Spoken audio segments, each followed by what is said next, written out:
These birds found out where the free donuts are coming from. Every morning they pull up to the Dunkin' drive-thru like real customers. No coffee, no order. Just one mission, donut holes.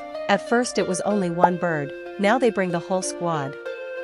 The second I open the window, they already know what time it is. Honestly, I think they like Dunkin' more than people do. Fresh donut holes for my little drive-thru customers. Now every single day, they wait outside the drive-thru window like loyal customers.